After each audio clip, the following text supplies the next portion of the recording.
It's honestly hard to ignore how perfectly timed this all feels. Just as Joe McCann is facing growing pressure over Ashlee Jenae's death, suddenly a woman from Miami steps forward with shocking claims about Ashlee's hidden lifestyle. The timing alone has people raising eyebrows and questioning whether this is coincidence or something far more calculated. Think about it. If the public starts seeing Ashlee not as a soon-to-be bride, but as someone living a secret double life, it becomes much easier for people to accept certain narratives about what happened to her. So the real question is, who actually gains from this shift in perception? Because right now, it feels less like new truth coming out and more like a distraction, something designed to pull attention away from the real questions surrounding her death. And just when many were hoping for clear answers, the situation seems to be getting even more dramatic. Now, this Miami stripper is claiming that Ashlee had a second Instagram account, one allegedly tied to a completely different persona, which has since disappeared.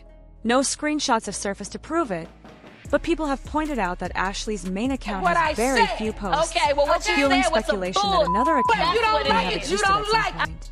Add to that her Twitter presence, which reportedly includes more provocative content, and the rumors only grow louder.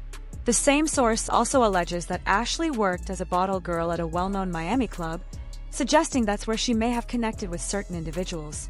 Looking at her social media, some critics argue that she wasn't promoting products like a typical influencer, but rather showcasing a luxurious lifestyle with no obvious income stream.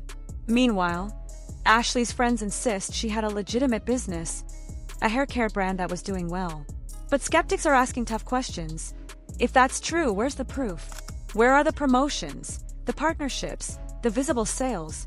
Why wasn't her page reflecting that side of her life? Adding even more fuel to the fire, someone claiming to know Ashlee personally came forward with explosive statements, saying that before her influencer image, she was widely known in Miami for working as a stripper.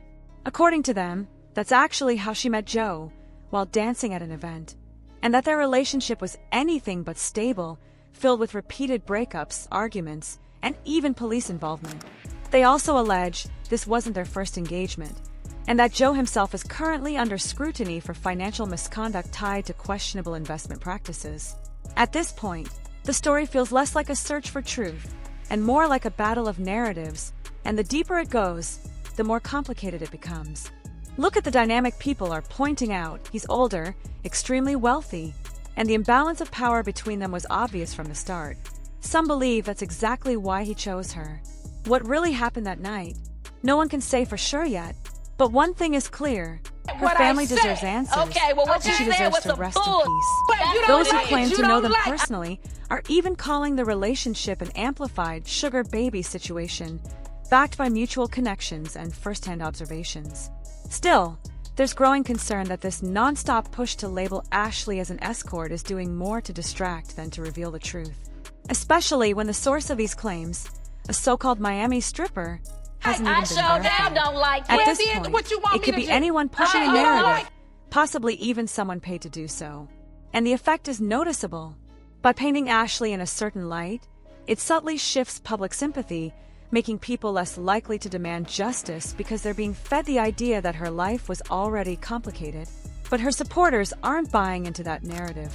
They argue that regardless of any alleged double life, Ashlee appeared happy, focused, and planning the future. That alone makes the official version of events harder for many to accept. Online conversations are heating up, with people saying it doesn't matter whether she was an influencer, an escort, or both. Something about this entire situation simply doesn't add up, and Joe still has serious questions to answer. Then there's another angle people can't ignore. What if this narrative isn't random at all? What if it's being quietly fed to blogs to shift the spotlight? If the public starts believing Ashlee had a secret, darker lifestyle, it becomes much easier to frame her as unstable or unpredictable. And in doing so, attention drifts away from the more critical details. Suddenly, instead of focusing on reports that mention strangulation, people are arguing over her profession. Some even speculate that the story is being strategically fueled to make it more believable, possibly even involving others to push it further. Meanwhile, more details about Joe himself have started to surface. There are claims about his temper, reports of arguments between them shortly after arriving in Zanzibar, and questions about why it took so long for Ashlee's family to be informed. Allegations have also surfaced suggesting he may have left her alone at times to be with other women locally, along with whispers about a possible insurance policy taken out on her. On the financial side, things don't look any less complicated. His crypto fund, Asymmetric, is reportedly deep in the red. Millions lost. Yet almost immediately after that downturn, he announced plans to raise $1.5 billion for a new venture called Accelerate. That timing has raised eyebrows, with some theorizing a much darker scenario, that securing a large payout without suspicion could involve creating the appearance of a perfect relationship, if I wanted to say public that, I proposal wrote and it. all, before said tragedy that. strikes in a foreign country where legal systems differ. At this stage, the story feels layered with unanswered questions, conflicting narratives, and a growing sense that the truth is being buried under carefully crafted distractions. What makes this situation even more unsettling is how the family says they first found out something was wrong.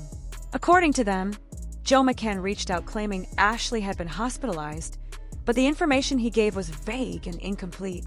Her mother asked the obvious questions: when did this happen? And where? And his response: he said the incident had taken place nearly 11 hours before he even made that call. After that, communication reportedly went silent. The next time the family heard anything, it wasn't from Joe. It was from the hotel, delivering the devastating news that Ashlee had passed away. Since then, they say Joe has completely disappeared from the picture. No condolences, no involvement in funeral arrangements, no updates, nothing at all, despite still being in Zanzibar. Because of that, many have started to believe something deeper is going on. There's speculation that money may have exchanged hands with local staff or authorities, which some think could explain why no charges have been filed, even though suspicion continues to point in his direction. And when you really break down the sequence of events, the situation only becomes more troubling. Reports suggest Ashlee's death was kept quiet for 4 days before the story began gaining traction internationally. Local media reportedly stayed silent at first, only releasing limited, tightly controlled information once outside attention forced the issue, and even then, inconsistencies remained. The official version claims the couple had an argument that led to them staying in separate villas, located about 8 to 10 minutes apart. On the day everything unfolded, a staff member doing routine checks stopped by Ashlee's villa, number 25, where she reportedly asked him for a phone charger. He handed it over, continued his rounds to nearby villas, and was told to return shortly after. But timelines begin to blur. While Ashlee asked him to come back in about 10 minutes, the report states he returned closer to 20 minutes later. When he knocked, there was no response. The lights were off.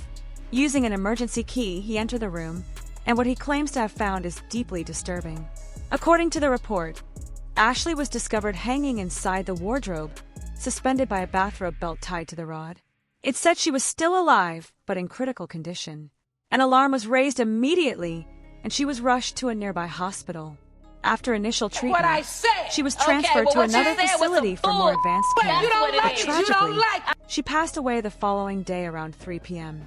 Since that initial account, however, updates have been scarce, even though an autopsy was reportedly completed days ago. This silence has only fueled more suspicion. Some believe the report may have been altered or softened to align with a specific narrative that Ashlee took her own life. But for many, the official story raises more questions than answers. How did she manage to set that up in a dark room? Is it even physically plausible in the way it's being described? And without concrete evidence, like surveillance footage, verified timelines, or proof of who entered and exited that villa, people are finding it hard to accept what's being presented. Then there's the issue of the autopsy itself. Why is it being treated with such secrecy? Ashlee's father, Harry Robinson, confirmed that the procedure was completed on April 14th, yet the family is still waiting, not just for the full report, but even for the release of her body, so she can be brought back home. They're stuck in painful uncertainty, searching for answers that seem just out of reach. And this is exactly why many of Ashlee's supporters believe the sudden focus on her alleged double life is a calculated distraction. Because when attention shifts to rumors about her past, the real issue, how she died, gets pushed into the background. Too many details don't align, too many questions remain unanswered, And until clarity comes, the conversation isn't going away. But what do you think? Does this new claim about a second life change anything? Or does it feel like a diversion from the bigger picture?